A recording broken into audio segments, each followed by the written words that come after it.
Agenda Pakistan کے ساتھ ناظرین عامر سے حاضر ہے۔ جماعت اسلامی کا شمار جو ہے پاکستان کی قدیم ترین مذہبی و سیاسی جماعتوں میں ہوتا ہے۔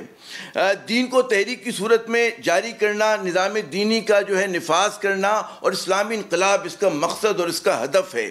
اپنے قیام یعنی کہ 1941 سے لے کر آج تک جو ہے جماعت اسلامی اتنی عوامی مقبولیت اور پذیرائی حاصل نہیں کر سکی، لیکن اس کا ایک اثر و نفوذ جو ہے وہ بہت زیادہ رہا ہے۔ اس کے جو بانی مولانا مودودی صاحب کی تحریروں اور نظریات سے متاثر ہو کے صرف کہتے ہیں نا بر صغیر پاک و ہند میں ہی نہیں بلکہ دنیا کے کئی دیگر ممالک میں اس طرح کی اسلامی تحریکوں کی داغ بیل ڈلی۔ ہم نے یہ بھی دیکھا کہ پاکستان کی واحد جماعت ہے کہ جس میں موروثیت کی بنیاد پر جو ہے قیادت کا انتخاب نہیں ہوتا۔ بڑی منظم جماعت ہے، اس کے کارکن بڑے کہتے ہیں نا منظم انداز سے کام کرتے ہیں۔ اگر کبھی مخلوط حکومت میں یہ جماعت جو ہے شامل بھی ہوتی تو اس کے وزراء پر جو ہے بدعنوانی کے الزام ہم نے لگتا ہوا بہت ہی کم دیکھا یا بالکل نہیں دیکھا۔ لیکن ان تمام خوبیوں کے باوجود جو ہے ہم دیکھتے ہیں کہ حالیہ برسوں میں اس کے اثر و نفوذ میں بھی کمی واقع ہوئی ہے۔ اور اسلامی تحریک کی جو ہم بات کرتے ہیں کہ اس میں بھی جو اس کے ایک زمانے میں بنیادی کردار نظر آتا تھا، اس کو بلورک آف اسلامک موومنٹ کہا جاتا تھا، اس میں بھی اب ہم دیکھتے ہیں کہ کہیں پہ لگتا ہے کہ اس کے قد کاٹ میں اس کے وزن میں کمی آئی ہے۔ اس کی وجہ کیا ہے؟ انتخابی سیاست جو ہے وہ جماعت اسلامی کو راس کیوں نہیں آتی؟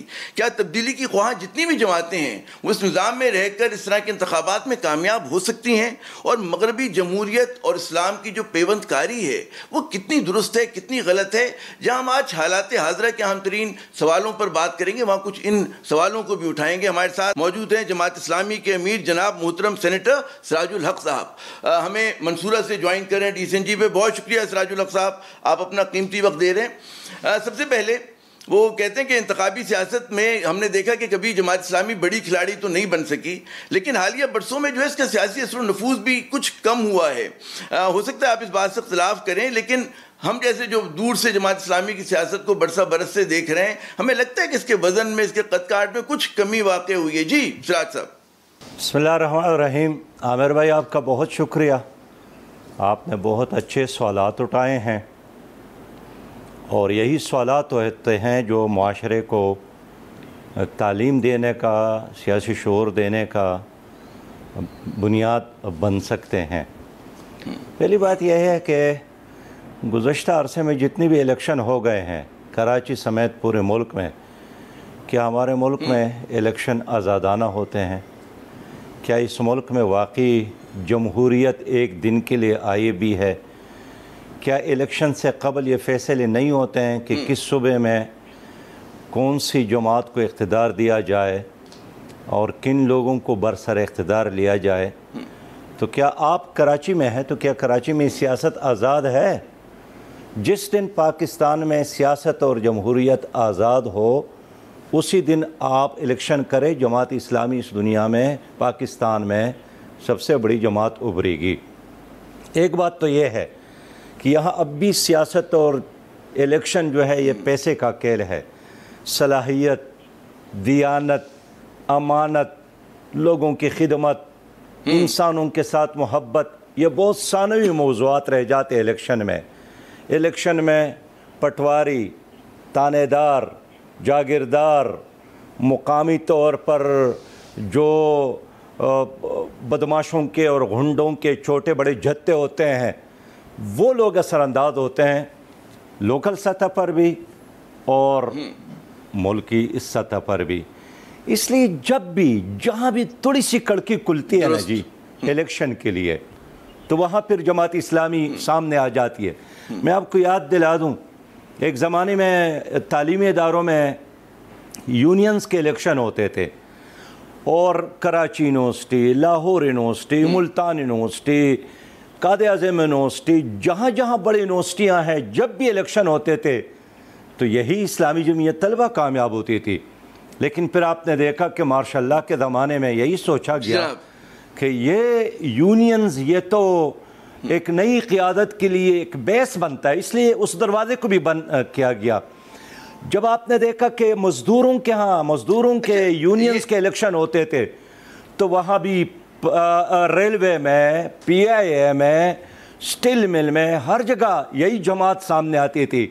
وہاں پھر ایک غیر اعلان شدہ مجھے ذرا خطہ کلامی کرنے دیں، وہاں ناپس کیا گیا۔ میں یہ عرض کر رہا ہوں، آپ کی اس گفتگو سے کئی سوالات ابھرتے ہیں۔ اب جو میرا اس کے کہتے ہیں نا، جو آپ نے شکایتیں کی کہ اس نظام میں یہ کمزوریاں ہیں کہ جی پٹواری تھانے دار اثر انداز ہوتے ہیں، پیسے کا کھیل ہے، بالکل درست کہہ رہے ہیں آپ۔ تو اس میں آپ جو کہ کہتے ہیں نا کہ اسلامی انقلاب کا دعویٰ کرتے ہیں، تبدیلی کی بات کرتے ہیں، تو پھر اس سسٹم میں رہ کر آپ سمجھتے ہیں کہ جگہ بنتی ہے؟ کیونکہ یہ کھیل تو ایسے ہی ہوگا، اس طرح کی جو آپ نے کہتے ہیں نا مغربی جمہوریت ہم لوگوں نے یہاں پہ لولی لنگڑی نافذ کی بھی ہے، تو اس میں تو صورتحال ایسی رہے گی، وہ تو بدلنے نہیں جا رہی۔ تو پھر بہت سارے لوگ جو اسلامی تحریکوں سے بھی وابستہ ہیں وہ یہ سوالیہ نشان اٹھاتے ہیں کہ کیا جو اسلامی جماعتیں ہیں بشمول جماعت اسلامی، ان کا اس طرح کے انتخابی عمل میں شامل ہونا صحیح بھی ہے یا صرف وقت کا ضیاع ہے؟ نمک کی کان میں وہ بھی نمک جیسے نہ ہو جائیں۔ جی نہیں عامر بھائی، یہاں تو وہ جو مغربی جمہوریت کی بات کرتے ہیں نا، یہاں وہ بھی نہیں ہے۔ یہاں آزادانہ الیکشن نہیں ہوتے ہیں، مغرب میں تو اس طرح نہیں ہوتا ہے جس طرح مثلا میں آپ سے پوچھتا ہوں کب برطانیہ میں الزام لگا ہے کہ الیکشن میں دانلی ہوتے ہیں؟ آپ میری بات سنیں، آپ نے فرانس میں الیکشن ہوتے ہیں، کبھی بھی نہیں سنا ہوگا میں کہہ رہا ہوں کہ پاکستان میں بگڑی بھی شکل ہے، چھوٹے بڑے جمہوری ممالک ہیں، بگڑی ہوئی شکل آپ کہہ سکتے ہیں، لیکن نہ مغربی جمہوریت ہے نہ حقیقی جمہوریت ہے۔ پہلی بات تو یہ ہے نا کہ عامر بھائی میرے فلسفے کو سمجھے، جماعت اسلامی اس ملک میں ڈکٹیٹرشپ کے خلاف ہے، امریت کے خلاف ہے۔ جماعت اسلامی کی دستور میں یہ بات لکھی ہے کہ ہم انڈر گراؤنڈ سیاست بھی نہیں کریں گے، سازش بھی نہیں کریں گے، ہم رائے عامہ کو ہموار کر کے رائے عامہ کے ذریعے حکومت میں اختیارات میں آئیں گے، اور اسی وجہ سے ہم الیکشن میں حصہ لیتے ہیں کہ رائے عامہ ہموار ہو، رائے عامہ کے پاس جا کر اپنی بات، اپنی منشور، اپنے نظریات رکھے۔ ایک بات تو یہ ہے کہ جب آپ کہتے ہیں کہ آپ پھر اس جمہوریت میں حصہ کیوں لیتے، اس لیے کہ اس کے علاوہ اور کوئی راستہ نہیں ہے۔ ایک دعوت اور تبلیغ کا کام ہے، فرد کی انفرادی اصلاح کا کام ہے، وہ اس کے بغیر بھی جماعت اسلامی کرتی ہے۔ دوسرا یہ کہ مسلح جدوجہد ہے، اس پر جماعت اسلامی یقین نہیں رکھتی۔ اور تیسرا راستہ یہی ہے کہ جمہوری طریقے سے لوگوں کے رائے عامہ کے ذریعے اقتدار اور اختیارات میں آ جائے۔ جماعت اسلامی اس پر یکسو ہے، اور یہی سید مودودی رحمۃ اللہ علیہ نے طویل مشاورت کے بعد اسی راستے کو اس ملک میں اسلامی انقلاب کے لیے پسند کیا تھا۔ بالکل درست۔ اچھا، مجھے یہاں پہ دو سوال آتے ہیں، میں پھر جمہوریت پر آتا ہوں، لیکن آپ نے جو بات کی کہ ہمیشہ سے جماعت اسلامی نے ملک میں جب بھی کہتے ہیں نا فوجی وہ آیا، اقتدار آیا یا مارشل لا لگا، تو آپ لوگوں نے مخالفت کی، لیکن تاریخ میں وہ بھی مثالیں ہیں جنرل ضیاء الحق صاحب کے زمانے میں کہ بہت زیادہ تعاون ہوتا تھا، اس کی وزارت میں بھی شامل ہوئے، اور وزارت چھوڑ کے بھی اچھا خاصا تعاون رہا، یونینز پہ پابندی رہی، بالکل صحیح کہہ رہے ہیں آپ، لیکن اس کے بعد بھی اسلامی جمعیت طلبہ کا غلبہ رہا ہے تمام اداروں میں، اور وہ ظاہر ہے زمانے کی حکومت کی مرضی اور منشا سے رہا۔ جی سب سے پہلے جماعت اسلامی پر پابندی لگائی گئی ایوب خان کے دور میں، اس لیے کہ جماعت اسلامی نے ان کے ماشاء اللہ کا ساتھ نہیں دیا، الیکشن میں فاطمہ جناح کا ساتھ دیا، اس کا مقابلہ کیا، اور پھر سید مودودی رحمۃ اللہ علیہ جو اس وقت جماعت کے امیر تھے وہ جیل میں گئے۔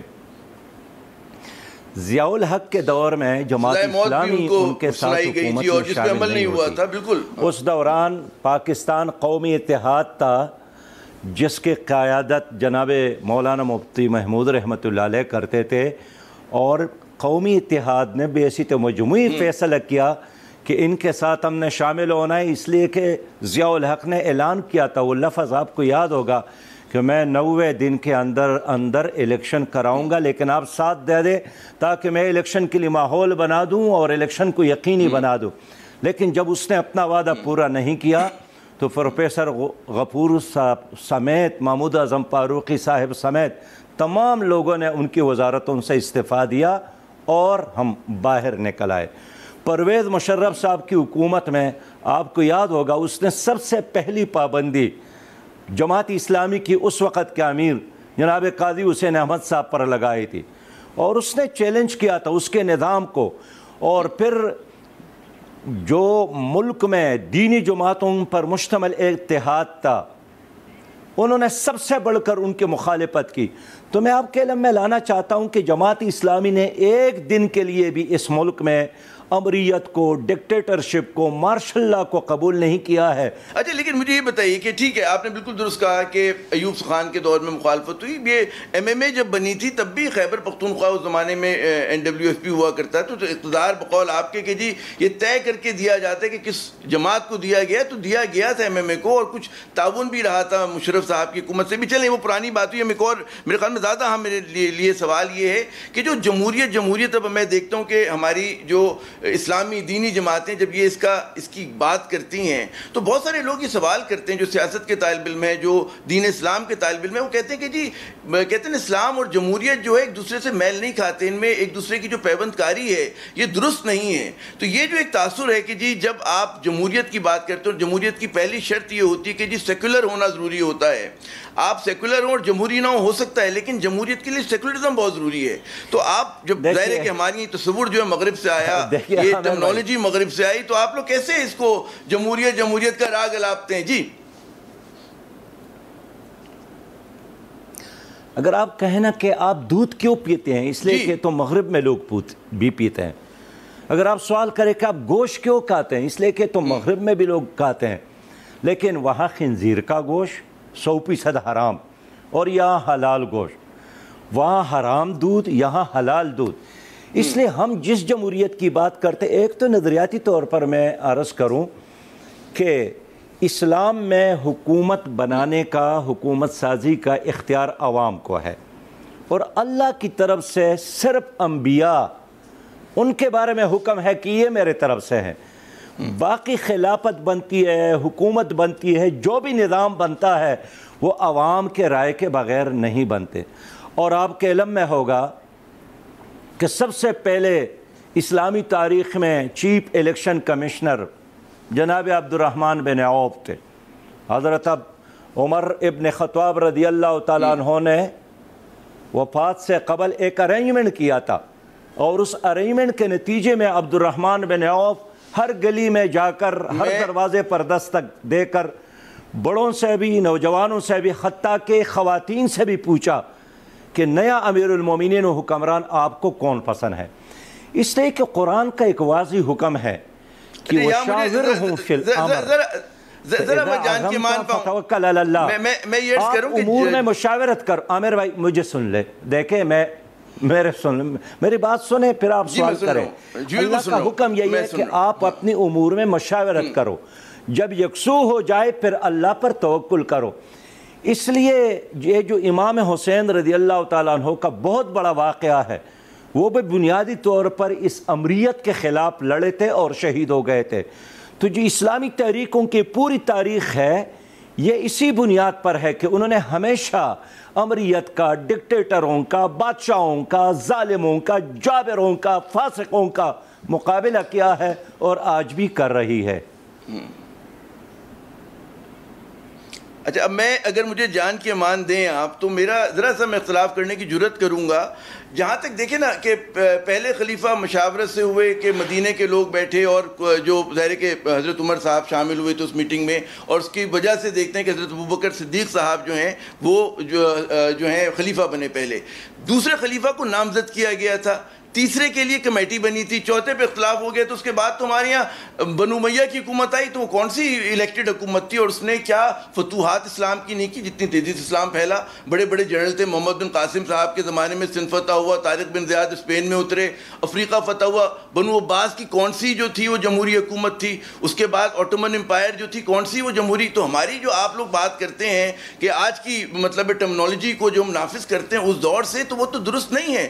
اس وقت تو بڑا ایبسلوٹسٹ ہمارا حکمراں ہوا کرتا تھا، ہمارا مطلب ہے کہ اس زمانے کے علماء تک کو تو جیل میں ڈال دیا کرتے تھے کہ بھائی اگر آپ خلیفہ کی بات نہیں مان رہے، سلطان کی بات نہیں مان رہے، یہ سب ہماری تاریخ ہے۔ آپ کے بھی، آپ نے مجھ سے زیادہ پڑھی ہوگی، تو جو میرا تھوڑا سا کم علم ہے اس کے نزدیک مجھے تو نظر نہیں آتی کہیں پہ جمہوریت، جو جمہوریت کا تصور مغرب میں ہے۔ جی دیکھیں عامر بھائی، آپ بادشاہوں کو ڈسکس کرتے ہیں، وہ آپ کی مرضی، بادشاہوں کے بہت سارے کام ٹھیک بھی ہے، بہت سارے کام غلط ہے، لیکن ایز اٹ از بادشاہت کا کوئی تصور اسلام میں نہیں ہے۔ اسلام میں مشاورت ہے عوام کے ذریعے، وہ مشاورت کا طریقہ کیا ہو اس کے لیے اس دین میں ہمیں آزادی ہے۔ جس طرح آپ نے خود بھی فرمایا کہ ایک خلیفہ کا انتخاب ایک طریقے سے ہوا، دوسرے خلیفہ کا انتخاب دوسرے طریقے سے ہوا، لیکن بنیادی کنسپٹ اور تیوری یہی ہے کہ لوگوں کی مشاورت، لوگوں کے رضامندی اس میں شامل تھی۔ باقی رہی بادشاہوں کی بات، تو بادشاہ چلے گئے، اب 5000 سال پہلے بھی اگر کوئی نظام تو اس پر ہم اپنا 1 گھنٹہ لگا لیں، اس کا کوئی فائدہ نہیں ہے۔ ہم آج کے ماحول میں بات کرتے ہیں کہ مغربی جمہوریت سے اس لیے ہمارا اختلاف ہے کہ اس جمہوریت میں انسان کو جس مقام پر بٹھایا گیا کہ وہ حرام کو حلال کر سکتے ہیں، وہ شراب کو جائز قرار دے سکتے ہیں، وہ ہم جنس پرستی کو جائز قرار دے سکتے ہیں، اس طرح جمہوریت سے پھر ہم اللہ کی پناہ مانگتے ہیں جس طرح شیطان سے مانگتے ہیں۔ ہماری جمہوریت جس میں عوام کی رائے شامل ہے، جس کے نتیجے میں ایک حکومت بنتی ہے، آپ اس کو وزیر اعظم کا نام دے، آپ اس کو امیر المومنین کا نام دے، آپ اس کو چانسلر کا نام دے، آپ اس کو وزیر اعظم کا نام دے، ہم ان الفاظ میں نہیں پڑھتے، لیکن بنیادی کنسپٹ یہی ہے کہ لوگوں کے مرضی سے ہو۔ وہ حکومت بن بھی جائے تو اس حکومت کا پھر بھی یہ اختیار ہم نہیں مانتے کہ وہ اللہ اور اللہ کے رسول صلی اللہ علیہ وسلم کے احکامات میں کوئی تبدیلی کرے۔ وہ حکومت اس لیے بنتی ہے کہ وہ اللہ کے دین کو نافذ کرے، جس طرح آپ نے ابتدا ہی میں بات کی۔ ہم جو جمہوریت مانگتے ہیں وہ یہی کہ عوام کی مرضی سے بے شک حکومت بنے، لیکن وہ حکومت جب بن جائے پھر وہ اپنے آپ کو نبی مہربان صلی اللہ علیہ وسلم کی نیابت، ان کی خلافت، ان کی قائم مقام، ان کے مشن کو آگے بڑھانے کے لیے اپنے آپ کو ذمہ دار سمجھے۔ ایسے نہیں ہے کہ وہ وزیر اعظم، وہ صدر، وہ چانسلر، وہ پریزیڈنٹ خود خدا بن بیٹھے۔ ہمیں ایک اللہ کی موجودگی میں کسی اور خدائی تسلیم نہیں ہے۔ دیکھیں افرید جو ہوتا ہے وہ تفصیل میں ہوتا ہے۔ اب آپ کہنے کہ جی عوامی ووٹ کے ذریعے، پاپولر ووٹ کے ذریعے جو ہے وہ قیادت کا انتخاب ہونا چاہیے، تصور میں بڑی اچھی بات ہے، لیکن ہم دیکھتے ہیں مغربی ممالک جہاں پہ بڑے مطلب ہے کہ بہترین نظام ہے بقول آپ کے کہ وہاں پہ مداخلت نہیں ہوتی، لیکن وہاں پر بھی ایک بڑا سوال ہے کہ جو ورسٹ لوگ ہیں، جو بدترین لوگ ہیں، جو چھچورے ترین لوگ ہیں، وہ منتخب ہو کر آ رہے ہیں۔ ٹرمپ لے لیں، بورس جانسن لے لیں، بھارت میں آپ مودی لے لیں، کوئی اچھے لوگ تو نہیں آ رہے۔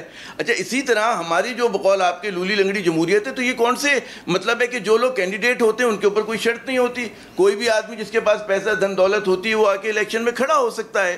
تو یہ کیا طریقہ ہے جس کو آپ جمہوری، جو اقبال بھی کہتے تھے کہ جی یہ وہ نظام ہے کہ جس میں افراد کو مطلب ہے گنا جاتا ہے، تولا نہیں جاتا، تو کس طرح سے آپ سمجھتے ہیں کہ اس جمہوریت میں بہترین جو آپ مجھے طریقہ بتا رہے ہیں اس میں بہترین لوگ شامل ہوں گے؟ مجھے ایک اجازت دیجئے، آپ کی وہ جو پہلی رویداد جماعت اسلامی جو ہے اس کے پہلے حصے میں جب پارٹی تشکیل پا رہی تھی، اس میں مجھے پتہ ہے اس کے بعد چیزیں آگے بڑھ گئیں، اس میں کہا گیا تھا کہ ایسی جماعت کو آ کر بہت کچھ بدلنا ہوگا، جلسے اور جلوس، جھنڈے اور نعرے، یونیفارم اور مظاہرے، ریزولوشن، ایڈریس، بے لگام تقریریں، گرما گرم تحریریں، اس نوعیت کی تمام چیزیں جو ہیں وہ کہتے ہیں نا ان تحریکوں کی جان ہوتی ہے، لیکن ہماری تحریک کے لیے، اس تحریک کے لیے سم قاتل ہیں۔ اب مجھے اندازہ ہے کہ بعد میں مودودی صحابی کی زندگی میں اس چیز کو تبدیل بھی کیا گیا اور اس میں الیکٹرل پولیٹکس میں بھی گئے، لیکن یہ جو بنیاد تھی اس زمانے میں جو سوچی گئی تھی یہ زیادہ بہتر نہیں تھی، کیونکہ آپ لوگ وہی سب کچھ کرتے ہیں، جس کے پاس دولت ہوگی وہی تو جھنڈا بینر لے کے چلے گا۔ جی دیکھیے، میں دوبارہ عرض کروں کہ جماعت اسلامی کا جو نظام ہے وہ خود بھی شورائی ہے، اور جماعت اسلامی کے اندر بھی اسی طرح ایک جمہوریت ہے جو میں آپ کے سامنے عرض کر رہا ہوں کہ اس میں کارکن کا اختیار ہے، ارکان کا اختیار ہے، شورا کا انتخاب، امیر کا انتخاب، اور اس طرح درجہ بدرجہ تمام ہمارے عہدیداروں کا انتخاب ہوتا ہے۔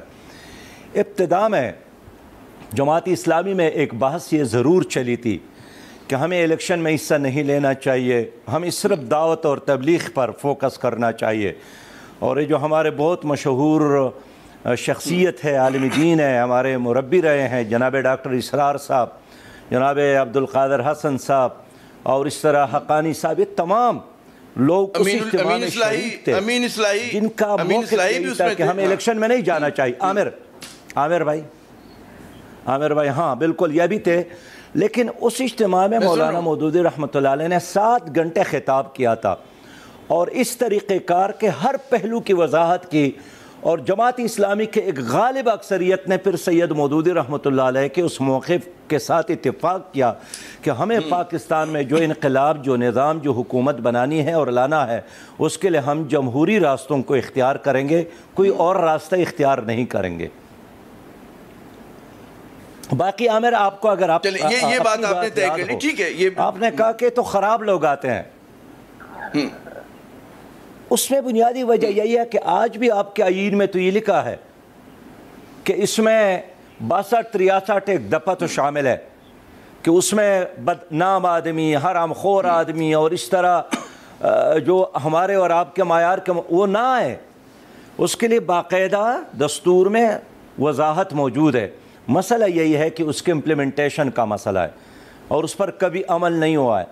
یہ تو آپ کے سپریم کورٹ کے یہ جو سابق چیف جسٹس تھے اس نے کہا تھا کہ اگر اس ملک میں آئین پر عمل درآمد ہوا تو اسمبلی میں اس وقت جتنے بھی لوگ بیٹھے ہیں یہ سارے باہر جائیں گے۔ تو ہمارا یہ مطالبہ ہے نا کہ آپ کے دستور میں اگر ایک چیز موجود ہے، 62 اور 63 ایک دفعہ موجود ہے، کاش ہمارا نظام اس پر عمل کرے۔ اس کے نتیجے میں جتنے بھی لوگ آئیں گے وہ صاف ستھرے لوگ ہوں گے، وہ دیانتدار لوگ ہوں گے، وہ خدمت کرنے والے لوگ ہوں گے۔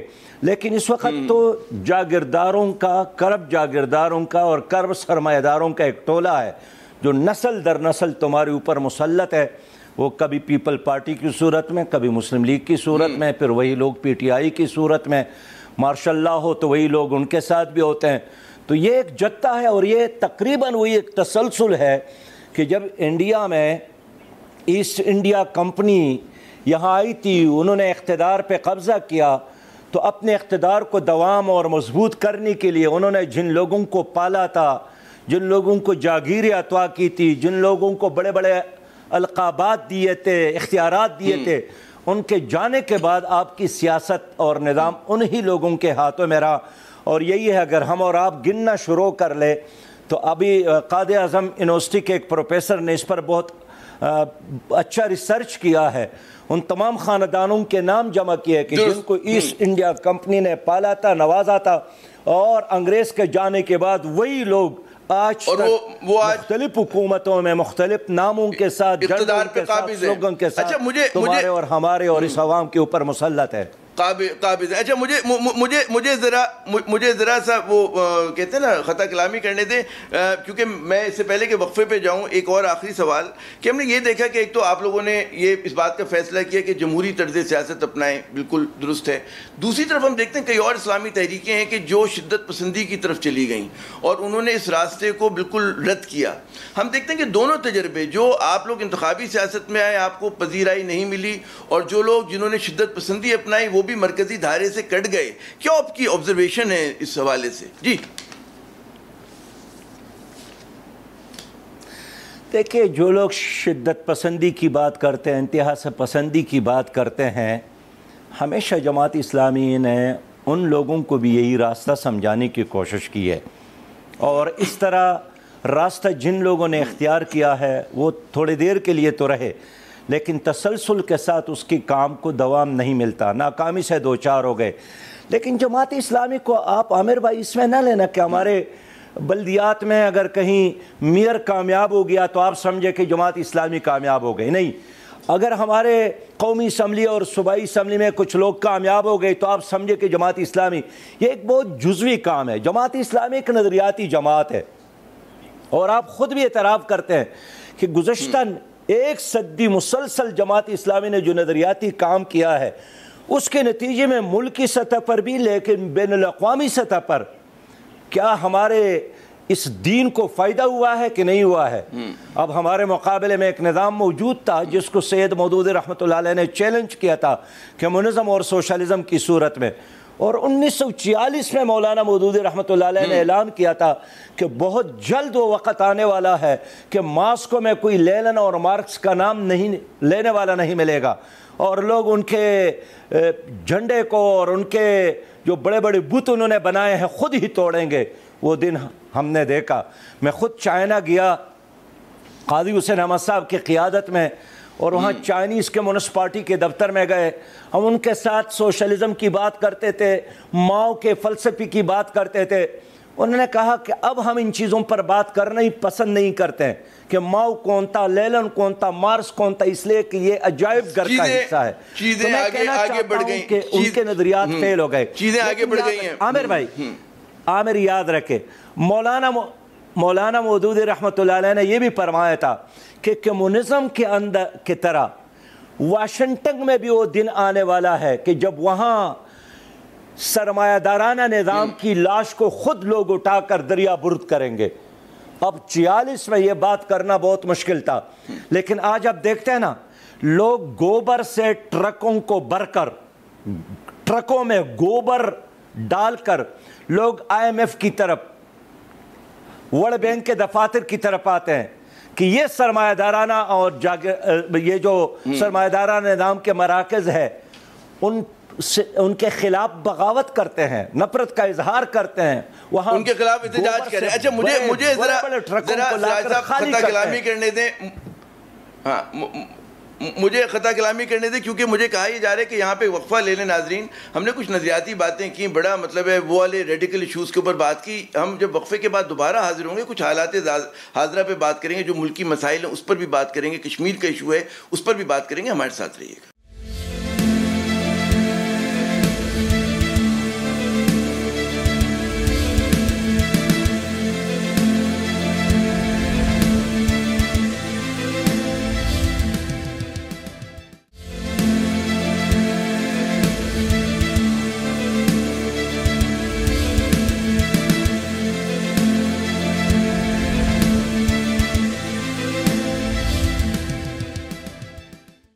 پروگرام میں ناظرین ایک مرتبہ پھر خوش آمدید. اور ہمارے آج کے خصوصی مہمان محترم سراج الحق صاحب، سینیٹر ہیں، جماعت اسلامی کے امیر ہیں اور ہمارے خصوصی مہمان ہیں آج کے. سراج صاحب، کچھ نظریاتی باتیں ہم نے کہتی ہیں پروگرام کے پہلے حصے میں کی، اب ذرا کچھ آتے ہیں آج کے دکھوں کے حوالے سے. اور آج مجھے ایسے شخص کو جو سب سے بڑا دکھ لگتا ہے وہ یہ کہ جو مقبوضہ کشمیر میں جو کچھ ہو رہا ہے اور اس کے جواب میں، اس کے رد عمل میں جو ہمارے صاحب اقتدار ہیں اور جو کہتے ہیں نا صاحب اختیار ہیں، ان کی پالیسی کس نظر سے دیکھ رہے ہیں؟ کیا ان کا جو اب تک کا رد عمل ہے، ان کی کارکردگی ہے، اس پر ہمیں اور آپ کو مطمئن ہونا چاہیے؟ جی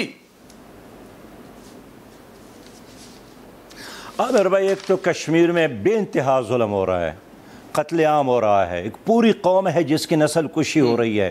لاکھوں آپ کے نوجوان، ہمارے نوجوان پاکستان کے زندہ باد کے نعرے لگاتے ہوئے شہید ہو گئے. لیکن آپ کا ایک کوشچن کہ حکومت کیا کر رہی ہے؟ حکومت کچھ نہیں کر رہی ہے. جب کوئی عوامی دباؤ آتا ہے تو کچھ بیانات دینے لگتے ہیں، لیکن جب وہ نہ ہو پھر خاموشی اختیار کرتی ہے. غیر سنجیدگی کا اندازہ اس سے لگا لے کہ اس حکومت کے آنے کے بعد 11 مہینے تک کشمیر کمیٹی کا کوئی چیئرمین ہی نہیں تھا، اور آج بھی کشمیر میں جو کچھ ہو رہا ہے ساری دنیا اس کو دیکھ رہی ہے. لیکن چونکہ حکومت پاکستان انیشیٹو نہیں لے رہی ہے، آگے نہیں بڑھ رہی ہے، خاموشی اختیار کر گئی ہے، تو اگر مودی سست ہو تو گواہ بھی چست کیسے ہو سکتے ہیں؟ تو اچھا آپ کے خیال میں مجھے یہ بتائیے کیا کرنا چاہیے؟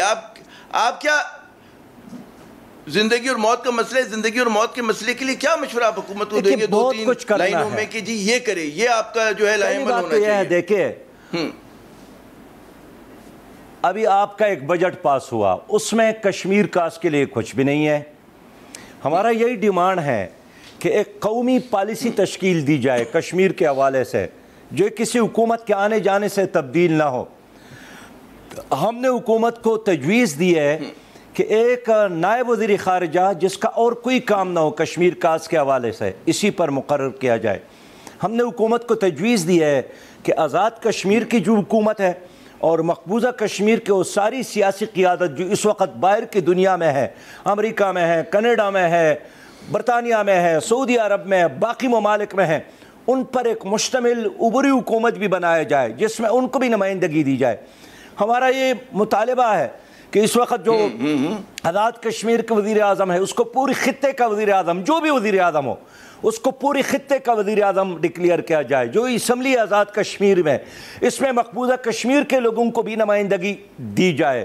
اور ہم یہ کہتے ہیں کہ پاکستان کی دنیا بھر میں جتنے سفارت خانے ہیں اس میں ایک کشمیر ڈیسک قائم ہو جس کا کوئی اور کام نہ ہو, کشمیر ہی کاس کے لیے کام کرے. ہمارا یہ حکومت سے مطالبہ ہے کہ ہر مہینے کشمیر کاس پر ایک پورا بریفنگ قوم کی سیاسی قیادت کے سامنے رکھے کہ اس مہینے میں ہم نے یہ کام کیا اور اب یہ کام ہم نے کرنا ہے. اچھا, یہ بڑے آپ کی کارآمد تجاویز ہیں. مجھے یہ بتائیے کہ عمران خان صاحب جب 5 اگست کا واقعہ ہوا, جب خصوصی حیثیت مودی نے ختم کی مقبوضہ کشمیر کی, تو اس کے بعد عمران خان صاحب جاتے ہیں آزاد کشمیر, وہ وہاں پر لوگوں کو نصیحت کرتے ہیں کہ جی لائن آف کنٹرول کو عبور نہ کریں. اب یہ ایک بڑا سوالیہ نشان ہے کہ ایک طرف جو ہے ریاستی ظلم جبر ہو رہا ہے, اس کے خلاف جب مزاحمت ہوتی ہے تو اس کا رشتہ دہشت گردی سے جوڑا جاتا ہے, بھارت کی سازش ہے اس میں, اور اس میں یہ ہوتا ہے کہ ہمارے اپنے لوگ جو ہیں اپنے ہی لوگوں کی مدد کرنے سے روک رہے ہیں. کشمیری کی مدد نہیں کر سکتے تو کون کرے گا؟ جی دیکھیے, جناب عمران خان صاحب نے جو اعلان کیا تھا یہ نیا اعلان نہیں تھا. یہ جنرل گریسی جب پاکستان بن گیا تھا اور فوجوں کا پہلا جو سربراہ تھا پاکستان کی فوج کے, جنرل گریسی کا بھی یہ اعلان تھا کہ کوئی بھی کشمیریوں کی حمایت میں ادھر نہ جائیں.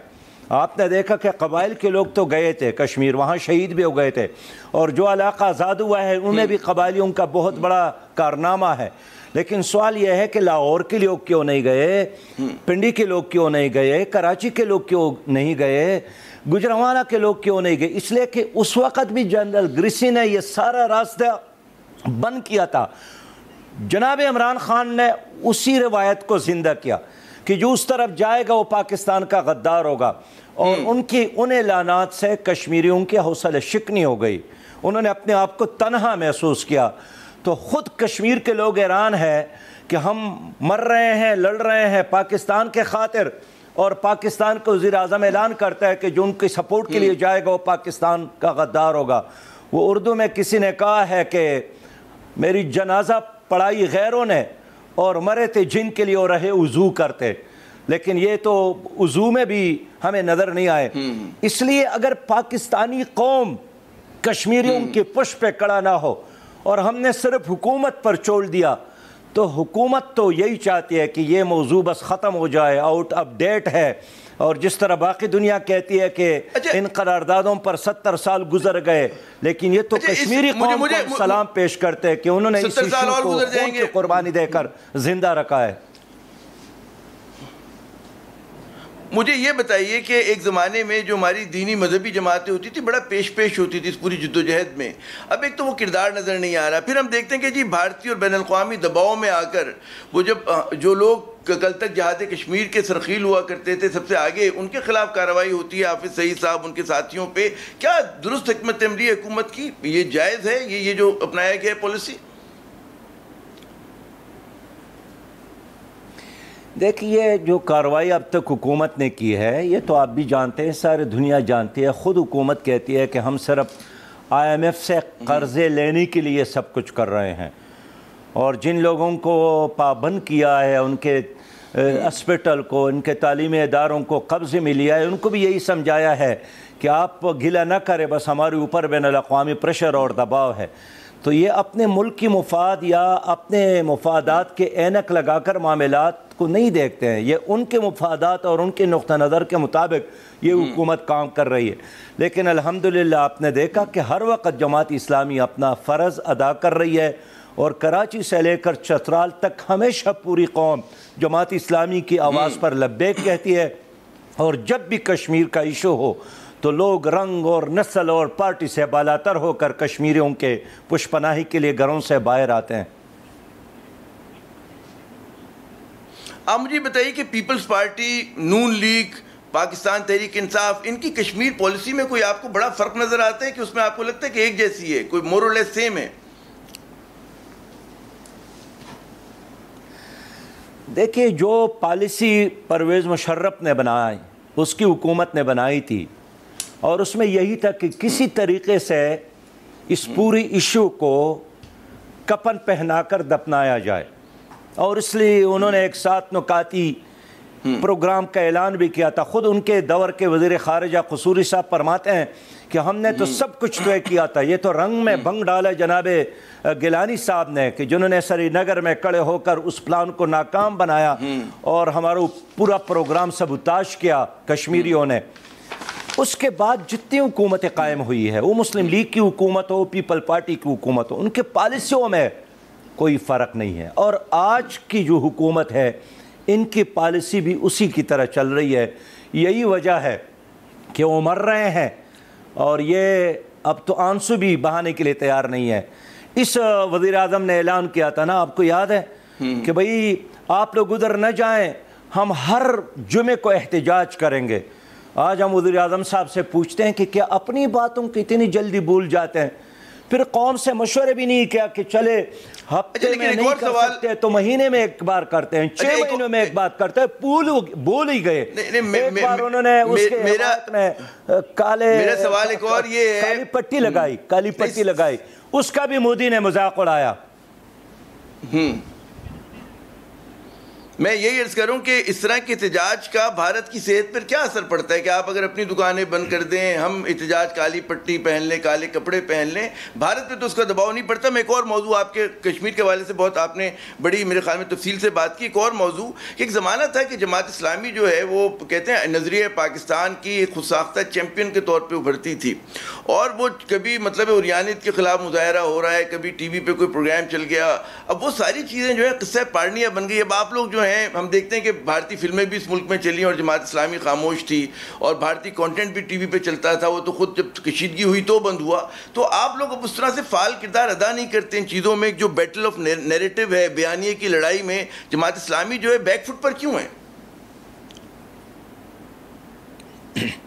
دیکھیے عامر صاحب، آج جو مسئلہ درپیش ہے عام آدمی کو، وہ غربت کا مسئلہ ہے، مہنگائی کا مسئلہ ہے، بدامنی کا مسئلہ ہے، بے روزگاری کا مسئلہ ہے، لوڈ شیڈنگ کا مسئلہ ہے، بڑے بڑے بجلی کے بلوں کا مسئلہ ہے، صحت کے تمام تر سہولیات کے نایابی کا مسئلہ ہے۔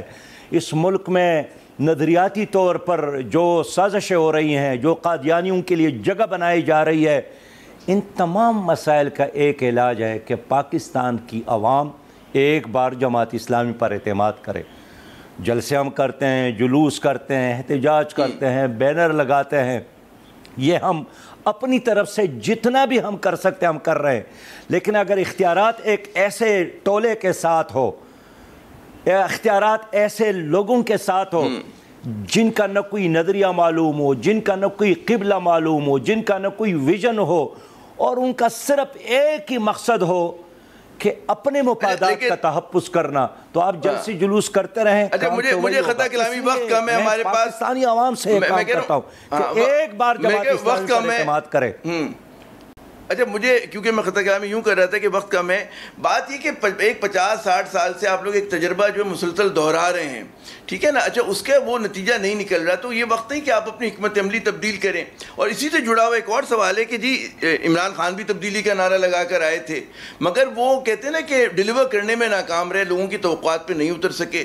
تو کیا وجہ اس کی یہ کہ جو نظام ایسا ہے کہ نظام میں آپ رہ کر کامیاب ہو ہی نہیں سکتے، تعمیر کے لیے تخریب کی ضرورت ہوتی ہے، نئی عمارت بنانے کے لیے آپ کو پلاٹ خالی کرنا پڑتا ہے، تو جب تک آپ لوگ یہ نہیں کریں گے تو پھر تو ہم تو سمجھتے ہیں پھر لفاظی ہے خالی، یہ جو بھی ہوتی ہے کہ جی تبدیلی آئے گی اور ہم نئی دنیا بنائیں گے، لیکن اس کے لیے تو پرانی دنیا تو ختم ہونی چاہیے نا۔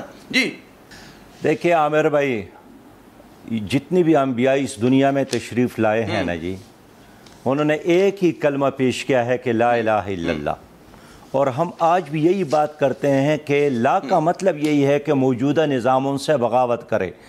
یہ سوشلزم کا نظام، کمیونزم کا نظام، موجودہ سرمایہ دارانہ نظام، یہ اب نہیں چل سکتے۔ اس نے انسان کی سرور اور سکون اور عزت بھی چھین لی، اور انسان کو استحصال اور جبر کے علاوہ اور کوئی چیز بھی نہیں دی۔ اب ایک نظام کی بات ہم کرتے ہیں، میں فرد کی بات نہیں کرتا ہوں، فرد کی بات کرنا بہت جزوی بات ہے، میں نظام کی بات کرتا ہوں، اس لیے کہ تمام لوگ اس ملک میں جو رہتے ہیں 99% لوگ وہ مسلمان ہیں۔ تو اگر ہم نے ایک اسلام کو قبول کیا ہے، ایک کلمے کو قبول کیا ہے، تو اس آپ کی اس دین میں آپ کا معاشی نظام موجود ہے، آپ کا سیاسی نظام موجود ہے، آپ کا سماجی اور عدالتی نظام موجود ہے، تو 70 سال تو ہم نے بہت سارے تجربات کیے ہیں کہ اب وقت نہیں آیا ہے کہ ہم اپنے نظام کی طرف آ جائے۔ میں اس لیے قوم کی شعور کو اپیل کرتا ہوں کہ اللہ نے جو نظام ہمارے لیے مقرر کیا ہے اس میں دنیا کی کامیابی بھی ہے، اس میں ایک ایسی دنیا کی تعمیر ہے جو آپ بات کرتے ہیں، جس میں غربت نہ ہو، جس میں مہنگائی نہ ہو، جس میں جہالت نہ ہو، جس میں بے روزگاری نہ ہو، جس میں ایک انسان دوسرے کا محتاج اور غلام نہ ہو۔ یہی وہ دنیا ہے جس کو قرآن کی زبان میں ربنا آتنا فی الدنیا حسنہ، دنیا حسنہ کہا گیا ہے۔ عمران خان صاحب سے لوگوں کو بڑی امیدیں تھیں، آپ کے خیال میں کیا وجہ تھی کہ وہ جو ہیں لوگوں کی توقعات پر، بہت سارے لوگوں کی توقعات پر جو ہیں اترنے میں ناکام رہے ہیں؟ کیا تجزیہ آپ؟ دیکھیں، ایک تو عمران خان صاحب وزیر اعظم بننا چاہتے تھے، وہ بن گیا، باقی ان کے ساتھ کوئی ایسا ٹیم نہیں ہے جو ایک تبدیلی کے لیے، ایک انقلاب کے لیے یا ترقی کے لیے کارآمد ثابت ہو۔ انہوں نے وہی پرانے لوگ، پرویز مشرف کے کیبنٹ کے لوگ، پیپل پارٹی کے لوگ، مسلم لیگ کے لوگوں کو اکٹھا کیا اور اس کی بنیاد پر ایک ارینجمنٹ کر لی۔ اچھا، اب ذرا مجھے بتائیے، کچھ ایسے ایشوز ہیں ہمارے سماج میں جس پہ بڑا کہتے ہیں پولرائز ہوئی ہوئی ہے، حالانکہ بڑے معمولی وہ میں سمجھتا ہوں کہ مسائل ہیں، لیکن پھر بھی ہمارے یہاں اس پہ بڑی تلخ بحث ہوتی ہے، بڑی زوردار بحث ہوتی ہے۔ اس میں ایک تو یہ بتائیے کہ رویت ہلال کمیٹی جو ہے، آپ کے خیال میں اس کی ضرورت ہے اس جدید دور میں؟ یہ کام جو ہے اگر محکمہ موسمیات کو دے دیں یا کہتے ہیں وزارت سائنس اور ٹیکنالوجی کو دے دیں تو کیا حرج ہے؟ فواد چودھری صاحب نے تو کہہ دی کہ 31 جولائی کو اب ہوگی عید الاضحیٰ، تو جب یہ کام سائنس کر سکتی تو رویت ہلال جیسی کمیٹیوں کی آپ سمجھتے ہیں فادیت ہے؟ جی دیکھیے، رویت ہلال کمیٹی کو آپ سپورٹ کریں، اور سائنس اور ٹیکنالوجی کی جو منسٹر ہے ان کے ساتھ اگر ماہرین ہے، ان کے ساتھ اگر جدید آلات ہے اور وسائل ہے، تو وہ اپنے ماہرین اور اپنے آلات اور وسائل ان کو دے دے، ان کے سپورٹ کر لے۔ اس لیے کہ اب ہمارے سائنس اور ٹیکنالوجی کا جو شعبہ ہے اس کو تو بہت بڑے کام کرنا چاہیے۔ لوگ مریخ کی طرف جا رہے ہیں، لوگ آگے نئے نئے سیاروں کو دریافت کر رہے ہیں، ہم ان چیزوں میں پڑے ہیں۔ اس لیے میں سمجھتا ہوں کہ رویت ہلال کمیٹی بھی کوئی اور چیز نہیں ہے، وہ ہمارے اپنے قائم کردہ ایک ادارہ ہے۔ بہت سارے لوگ کہتے ہیں جی اسلامی بینکاری جو ہو رہی ہے وہ اسلامی بینکاری نہیں ہے، جس طرح اسلامی جمہوریت کوئی چیز نہیں ہوتی، جس طرح کہتے ہیں نا اسی طرح اسلامی بینکاری بھی کوئی چیز نہیں ہوتی، اسلامی سوشلزم جس طرح بھٹو صاحب کہا کرتے تھے اس کو بھی لوگ کہتے تھے کوئی چیز ایسی نہیں ہے۔ تو کیا آپ سمجھتے ہیں اسلامی بینکاری جو ہے واقعی اسلامی بینکاری ہے؟ دیکھیں، ایک تو آپ نے ابتدائی سے آغاز کیا تھا جمہوریت سے، تو ایک جمہوریت ہے، ایک اسلامی جمہوریت ہے، ہم اسلامی جمہوریت کی بات کرتے ہیں۔ ایک حکومت ہے، ایک اسلامی حکومت ہے، ہم اسلامی حکومت کی بات کرتے ہیں۔ ٹھیک ہے، میں نے عرض کیا کہ ایک دودھ ہے، ایک حلال دودھ ہے، ایک یہ جو حرام ہماری دودھ ہے۔ اسلامی بینکاری ہم ہو رہی ہے، حلال دودھ حلال گوشت کی بات کرتے ہیں۔ ہماری جو اسلامی بینکاری ہے اسی طرح بینکاری بھی ہے۔ میں خود اسلامی بینکاری ہے جو اسلامی میں خود فائنانس منسٹر رہا ہوں، اور خیبر پختونخوا میں ہم نے خود اسلامی بینکاری کا آغاز کیا تھا خیبر بینک کے تحت، اور 5 سالوں میں 24,000 لوگوں نے سودی کھاتے چھوڑ کر اسلامی بینکاری کے تحت اپنا پیسہ جمع کیا تھا۔ تو یہ ٹھیک ہے، مشکلات اس میں ہیں، بہت سارے سوالات ہیں، لیکن اگر بازار میں خالص دودھ نہیں ملتا ہے، خالص دودھ، تو جو دودھ اویلیبل ہے اس سے تو استفادہ کرنا ہے۔ اس لیے ہمیں اس کو بہتر بنانا ہے، بجائے اس کے کم کی بات کر لیں۔ اور اس وقت اسٹیٹ بینک کے اسٹیٹمنٹ کے مطابق 11% بینکاری جو ہے وہ اسلامی بینکاری کے تحت ہے۔ ایک ڈپٹی گورنر بھی اس کے لیے مقرر ہوا ہے۔ تو میرے خیال میں ہم سب نے مل کر اس کو سپورٹ کرنے کی ضرورت ہے۔ نہیں، لیکن بہت سارے لوگ کہتے ہیں کہ جی صرف نام تبدیل کر دیا گیا، اصل میں اپنی روح میں تو وہی ہے جو ایک نارمل بینکاری ہوتی ہے، وہی اسلامی بینکاری ہے، آپ نے نام بدل دیا، اب سود کو آپ کہنے لگے، رینٹ کہنے لگے، بس اتنی سی بات ہے۔ چلیں ہم آگے بڑھتے ہیں، کبھی میں آپ سے تفصیل سے بات کروں گا۔ مجھے یہ بتائیے مستقبل میں کبھی آپ سمجھتے ہیں کہ دوبارہ آپ کا ماضی میں نواز شریف صاحب سے اتحاد رہا، مستقبل میں ہو سکتا ہے عمران خان سے اتحاد رہا، کیا مستقبل میں ہو سکتا ہے مولانا فضل الرحمان سے؟ جماعت اسلامی کی کیا پالیسی ہوگی؟ امکانات ہیں ان سے اتحاد؟ مستقبل میں ہم اتحاد کریں گے اپنے ملک کے عوام سے، اپنے ملک کے عوام سے۔ اپنے ملک کے اندر بے شمار ایسے اچھے لوگ موجود ہیں جو اس وقت جماعت اسلامی کے اندر بھی ہے اور باہر بھی ہے، اور اب ہم نے طے کیا ہے کہ ہم اپنے ایجنڈے کے ساتھ، اپنے منشور کے ساتھ آئندہ الیکشن میں حصہ لیں گے۔ ہمارے کارکنان کی اس پر بڑی یکسوئی ہے، اور ہم کبھی بھی کسی ایسے اتحاد کا ساتھ نہیں دیں گے جس کا مقصد اسلامی انقلاب نہ ہو، یا ان کو اللہ تعالیٰ نے ماضی میں کوئی موقع دیا ہے اور انہوں نے ہر بار اسلامی انقلاب کی اس ویژن کو سبوتاج کیا ہے۔ اس لیے انشاءاللہ مایوس کیا۔ میرا اگلا سوال پروگرام کے ساتھ آگے بڑھیں گے۔